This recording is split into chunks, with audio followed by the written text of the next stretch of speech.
Well,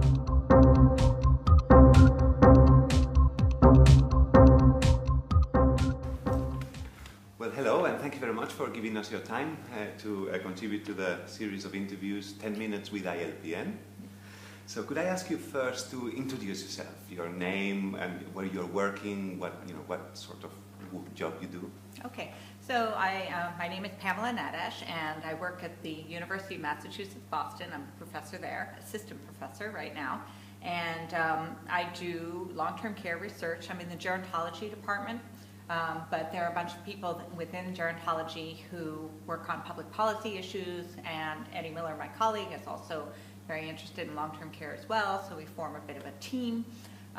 We exist within the McCormick Graduate School of Global and Policy Studies, and so we're in a public policy school, so we're very oriented toward public policy, and obviously because we're in the gerontology department, we're more focused on aging. However, my background and my interests have always included disability policy as well.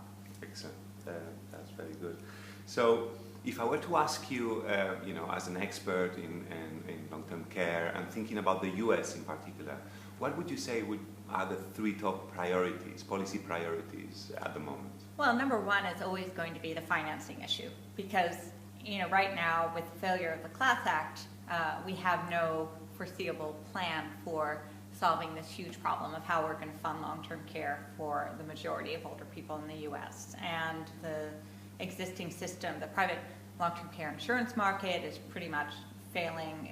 Company after company right now is going out of business. So we really have to come up with new solutions. So I would say that's probably number one. Number two is just the supply side, the quality, the availability, all sorts of things, the workforce, all those things are incredibly important. And I don't know what number three would be. Quality. Okay. I guess number three would also be, one of my personal interests, which has to do with coordinated care, which has to do with the healthcare delivery system and making sure that long-term care is both integrated into that, and yet people also retain a social model of long-term care. Those are, that's really demanding, trying to retain the social model while at the same time integrating long-term care. But both of those things need to happen for the system to improve. Mm-hmm. So those priorities, have they been there for a long time, and do you think they're here to stay, or do you see new ones coming in the next 5 to 10 years? Now that I've been in this field for a while, you just see the same issues coming up time and time again. And not just time and time again within the U.S., but also, sitting here at this conference, hearing them from other people in other countries. They're all permutations of the same thing. The split between the healthcare system and the social care system, the financing problem, the quality problem, the workforce problems, they really are international issues, and they're not going away. And you mentioned the financial, system as one of the, these challenges.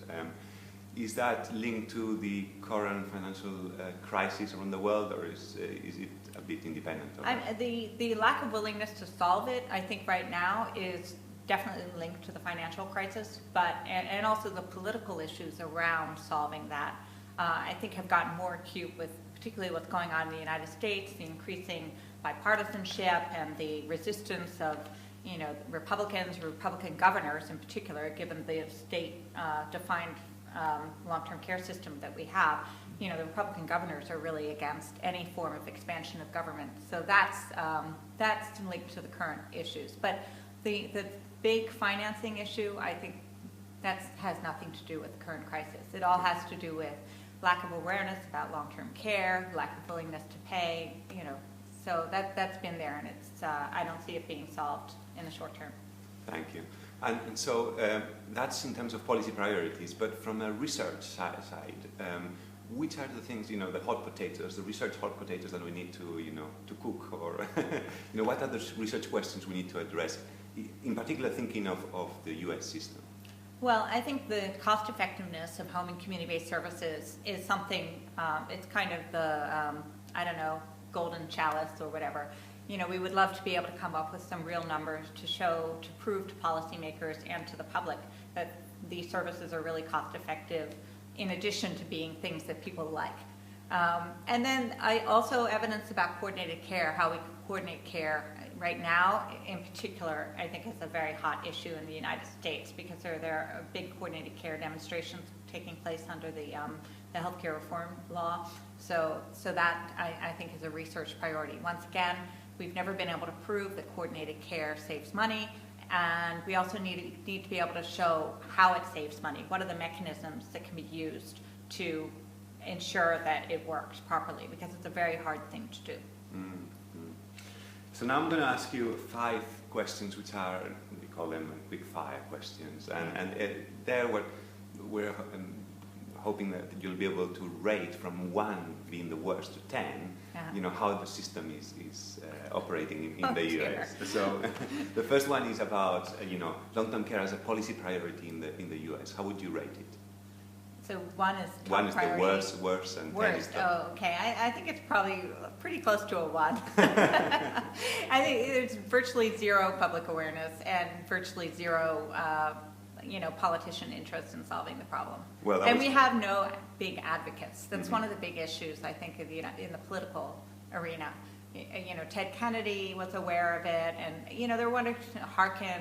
You know, there are a few people, big politicians, who are interested, but they're very few and far between. You're already saying that political awareness is very low. So in terms of the people with long-term, or the population, the US population, are they aware of what the system is likely to do for them where they to need it?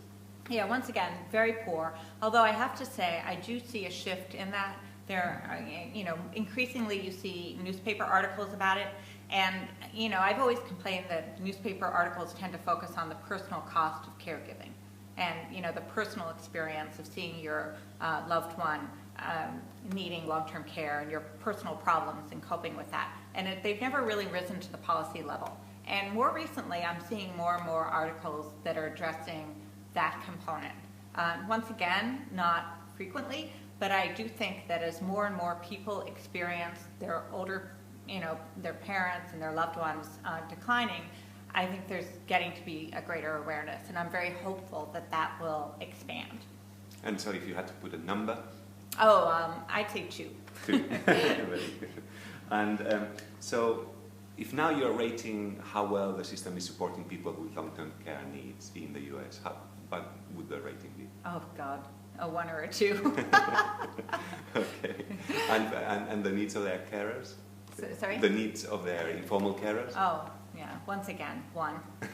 And, you know, once again, what's interesting in the U.S. is compared to the U.K., which I, you know, have a little bit of experience with, you know, carers are not politically organized. They might be organized, you know, in local groups and so forth, but once again, that awareness hasn't raised to a political level at all.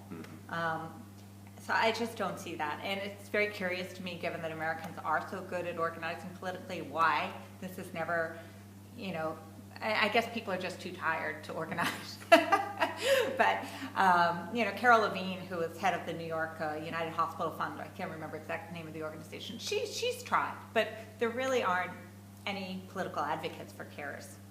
Thank you.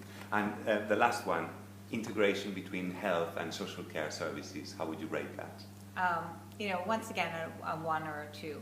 And as I said, there are initiatives right now, but there is no awareness among your average doctor, GP, and there are no mechanisms. I mean, you know, in the United States right now, physicians are under a huge amount of pressure, and your average, you know, internist, GP type person is not, it has so many pressures on them. It's almost unfair of them, you know, unfair of us to ask them to take on a greater burden, but I think they're going to have to. I mean, right now you go into a waiting room and most of the people there are over 65.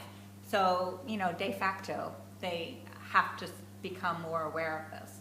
But the system really needs to do a great deal to address that problem. Great. Thank you very much. Thank you.